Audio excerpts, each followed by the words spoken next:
श्रीराम समर्थ. अनंत कोटी ब्रह्मांड नायक राजाधिराज सच्चिदानंद सद्गुरु श्री ब्रह्मचैतन्य महाराज की जय. जय जय रघुवीर समर्थ.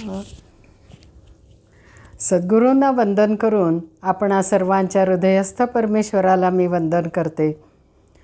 श्री गोंदवलेकर महाराज यांची ओवीबद्ध प्रवचनं यावर जी चिंतनमाला चालू आहे त्यातील हे पुढील पुष्प 10 जून प्रवचन.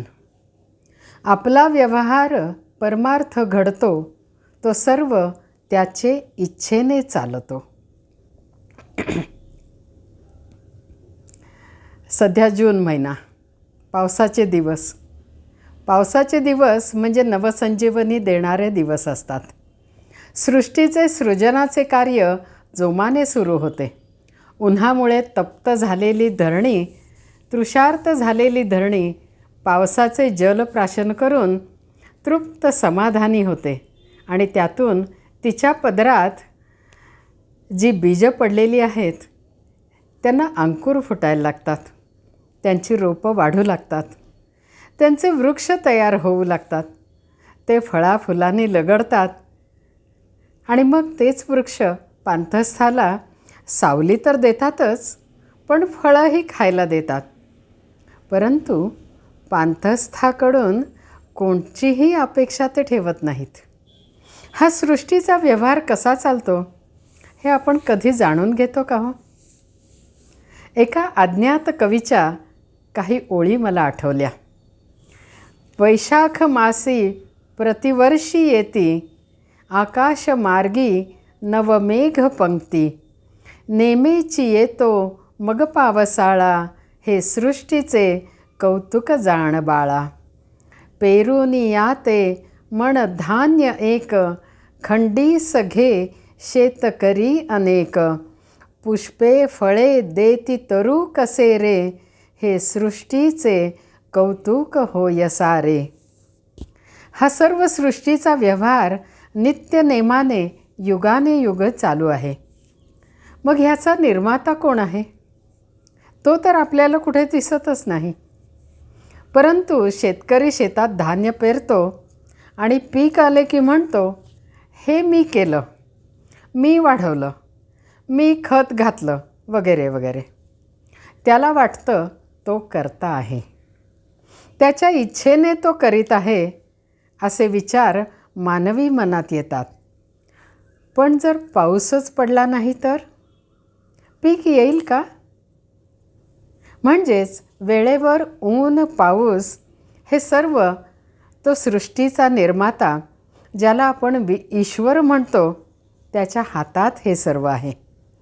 तसंच आपल्या आयुष्यातील व्यवहार हा ईश्वराच्या हाती आहे. त्याच्या इच्छेनेच सर्व चालते. जंगलातील वनातील झाडं वृक्ष ही सुद्धा त्याच्या इच्छेने कृपेने वाढतात. येणारे जाणारे पांथस्थ वृक्षावरील फळे खातात आणि वृक्षाचा परमार्थ आपोआप होतो. कुठेही अहंकाराची भावना असत नाही. हेच ह्या सृष्टीतून आपण शिकायचं असतं. योग्य त्या वेळी योग्य तेच घडत असतं आणि परमेश्वराची इच्छा असेल त्याप्रमाणे ते घडत राहतं आणि तेच खरं तर प्रत्येकाच्या हिताचं असतं. आजचं हे प्रवचन आपण बघूया आणि मग परत चिंतनाकडे वळूया. आपला व्यवहार परमार्थ घडतो तो सर्व त्याचे इच्छेने चालतो. असे झाले असते तर बरे झाले असते हे म्हणणे नाही खरे. जे होणे योग्य ते घडले व ते राम इच्छेनेच घडले. परमात्म्यानेच जी इच्छा केली त्याचे आड नाही कोणी आले. हा ठेवता विश्वास मनाला धीर वाटेल खास. माझे सर्व कर्माचा गुरुच सूत्रधार. सर्व सत्ता गुरुचे हाती, तेथे न चाले कोणाची गती. आपले जगणे जेथे भगवंताच्या हाती, तेथे बाकीच्या गोष्टींची काय मिती. परिस्थिती कोणाच्याही कितीही असली, भली किंवा बुरी, तरी परमात्म्याचेच हाती त्याची दोरी. न पडावे अभिमानाला बळी, राम इच्छा जाणावी सगळी. हा जरी असेल सिद्धांत, तरी जपून वागावे व्यवहारात. आपला व्यवहार परमार्थ घडतो, तो सर्व त्याचे इच्छेने चालतो.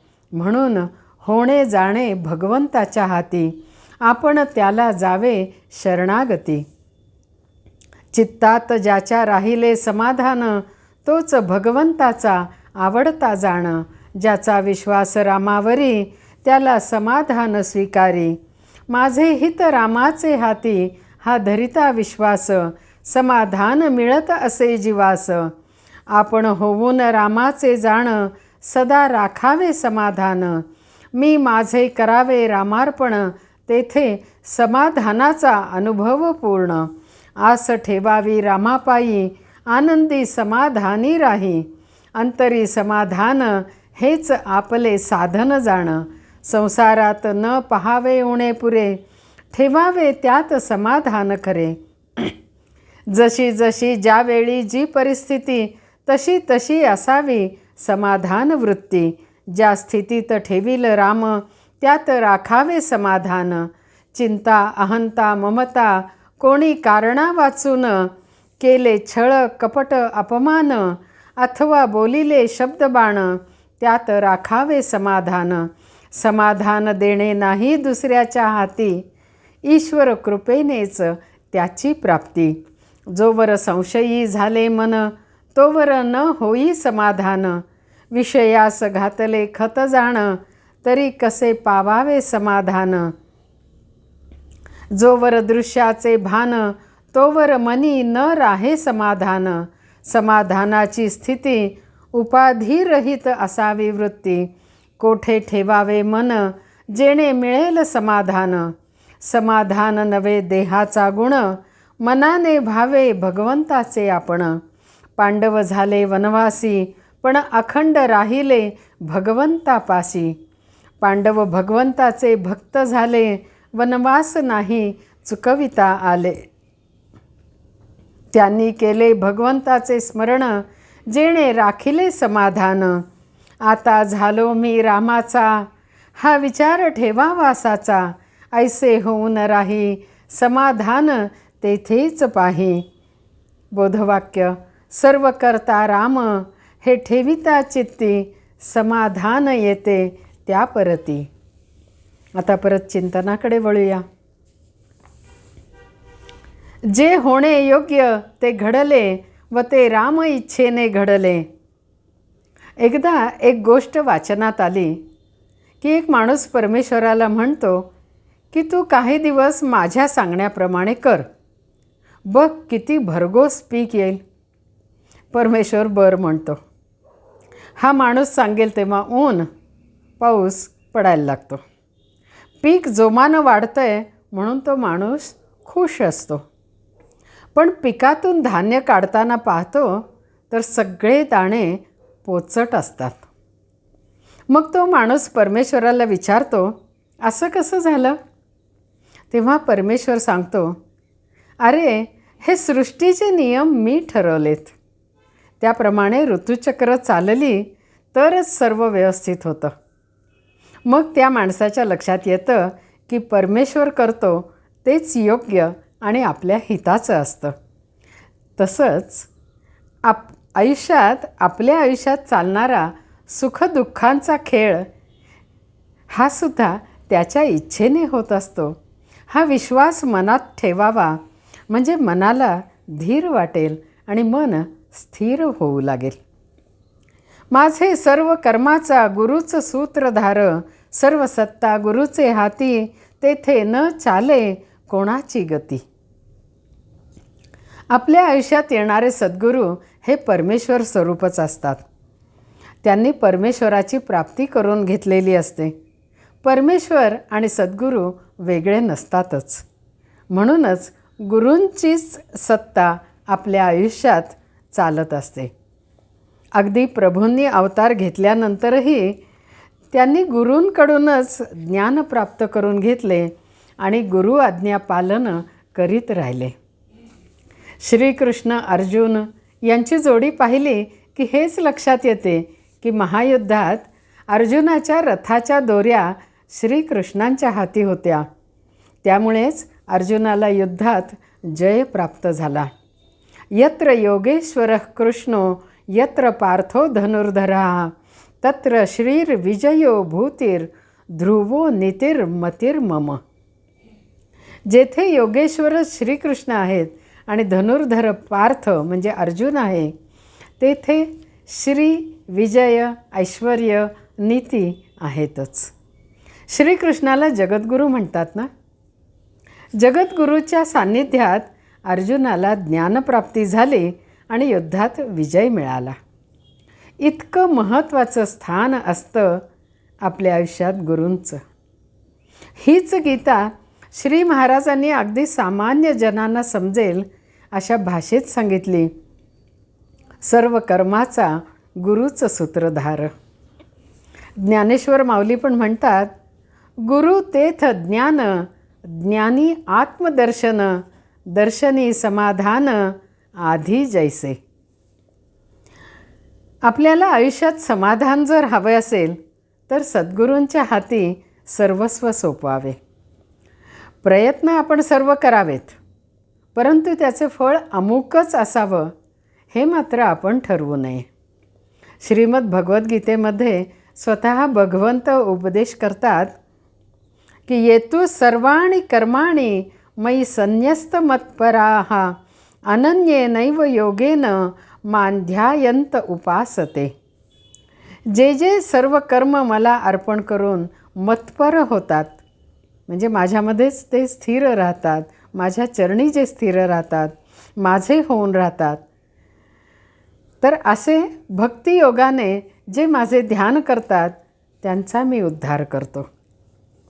ही भक्ती कशी करायची याचं ज्ञान, त्याची शक्ती, त्याची युक्ती आपल्याला सद्गुरू देत असतात. म्हणून आपण त्यांच्या चरणाशी राहावं असं महाराज उपदेश करतात.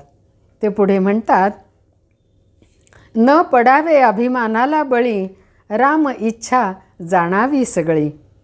कर्माचे कर्तेपण आपल्या सद्गुरूंकडे द्यावे आणि कर्मफळं त्यांच्या चरणी अर्पण करून आपण स्थितप्रज्ञ राहावे.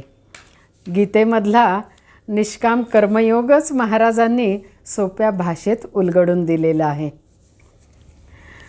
ज्याचा विश्वास रामावरी त्याला समाधान स्वीकारी. शेतात लावलेल्या पिकांवर, झाडांवर शेतकऱ्याची नजर असते, तर जंगलातल्या झाडांवर, वृक्षांवर, वेलींवर परमेश्वराची नजर असते. रोपं वाढतात, मोठी होतात, त्यांच्या अन्न पाण्याची व्यवस्था निसर्गाने केलेलीच असते. हाच त्यांचा विश्वास असतो, म्हणून ते डौलाने वाढतात. त्यांचा परमेश्वरावर विश्वास असतो, म्हणून त्यांना काळजी, चिंता नसते. आपण पांथस्थाला विसावा देतो, फळ देतो, हे समाधान त्यांच्यापाशी असतं. म्हणजेच समाधानानं वृक्षांना स्वीकारलेलं असतं. पूर्वी लोक म्हणत असत, ज्यानं चोच दिली तोच अन्न पण देत असतो. ह्या विश्वासावर जगणारी पिढी समाधानी होती. असं समाधान ज्याच्या चित्तात असतं तोच भगवंताचा आवडता असतो, असं श्री महाराज म्हणतात. मी माझे करावे रामार्पण, तेथे समाधानाचा अनुभव पूर्ण. श्री महाराज म्हणतात तसा श्रीरामावर आपला दृढ विश्वास असायला हवा. आपल्या प्रपंचातील प्रत्येक गोष्ट त्याच्या सत्तेने होते हा विश्वास असायला हवा आणि प्रत्येक गोष्टीत त्याचे स्मरण, चिंतन ठेवायला हवे. अशा लोकांचा योगक्षेम भगवंत सांभाळतात असे त्यांचे वचनच आहे ना. अनन्याश्चिंतयन्तो मां ये जनाः पर्युपासते तेषां नित्याभियुक्तानां योगक्षेमं वहाम्यहम्. पूर्ण श्रद्धा जर भगवंतावर असेल तर मन स्थिर होतं आणि समाधानात राहतं. आपलं मन असमाधानी का बरं होतं? तर आपल्या अपेक्षा, आपली आसक्ती यामुळेच. जेव्हा कर्मफलाची अपेक्षा असते तसे फळ जर आपल्याला मिळाले नाही तर आपण असमाधानी होतो. परंतु कर्ता श्रीराम आहे, मग कर्मफलही त्याचेच असायला हवे, म्हणून ते अर्पण करून आपण मोकळे व्हावे, सुखदुःखातीत व्हावे. असे होणे म्हणजेच पूर्ण समाधानाचा अनुभव असे श्री महाराज म्हणतात. आपले समाधान कायम टिकून राहावे म्हणून काय केले पाहिजे हेही पुढे श्री महाराज सांगत आहेत. चिंता अहंता ममता कोणी कारणा वाचून केले छळ कपट अपमान अथवा बोलिले शब्दबाण त्यात राखावे समाधान. आपल्या आयुष्यात येणारे प्रसंग मान अपमान हे सर्व सहन करावे व आपले समाधान ढळू देऊ नये. हे श्री महाराजांनी अगदी सोप्या शब्दात सांगितलेलं आहे. विवेक चूडामणी ह्या ग्रंथात अद्वैतवादी श्री शंकराचार्यांनी सांगितलं आहे, सहनम सर्व दुःखानां अप्रतिकारपूर्वकम चिंता विलापरहितम सा तितिक्षा निगद्यते. आपल्या आयुष्यात येणारी सर्व सुखदुःखे काळजी आक्रोश न करता सहन करणे म्हणजे तितिक्षा. अहंता ममता यापासून निर्माण होणाऱ्या सर्व विषयांपासून आपण दूर राहायला हवे. कठीण प्रसंग आले तरी त्याला खत पाणी घालू नये, म्हणजे समाधान टिकून राहते. समाधान नव्हे देहाचा गुण मनाने भावे भगवंताचे आपण. सुख दुःख मान अपमान हे सर्व आपल्या मनाने निर्माण केले आहे, म्हणून आपण मनाने भगवंताचे व्हावे. म्हणजेच भगवंताच्या मनात विकार असतात का? तर नाही. कोणी कसाही वागला तरी त्याच्यावरचं आकाशाचं छत्र भगवंत काढून घेतात का? नाही. तसंच आपणही आपलं आचरण तसंच ठेवणं म्हणजेच मनाने भगवंताचे होणे होय. निसर्गातून हेच लक्षात येतं की कोणीही कसाही पांथस्थ आला तरी वृक्ष त्याला सावली देतोच, म्हणजेच तो भगवंताचाच होऊन राहतो. तसे आपणही रामाचे व्हावे. आता झालो मी रामाचा हा विचार ठेवावा साचा, ऐसे होऊन राही समाधान तेथेच पाही. मन रामाचरणी अर्पण करून त्याचेच होऊन राहिले तर समाधान तेथेच वास करते. प्रवचनाचे सार अभंग रूपात माण गंगातीरी या पुस्तकात केलेलं आहे, ते आपल्यासमोर मांडते.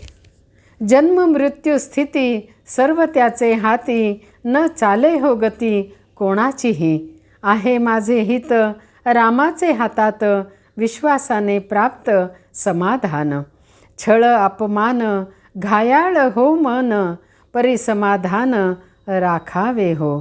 दृश्य या वस्तूत नसे समाधान, नामाने हो मन निसंशय. आता मी रामाचा होता ही भावना, तेणे समाधाना प्राप्त होशी. सर्व करता राम हे ठेविता चित्ती, समाधान येते त्या परती. जानकी जीवन स्मरण जय जय राम. सद्गुरुनाथार्पणमस्तु. श्रीराम श्रीराम श्री राम.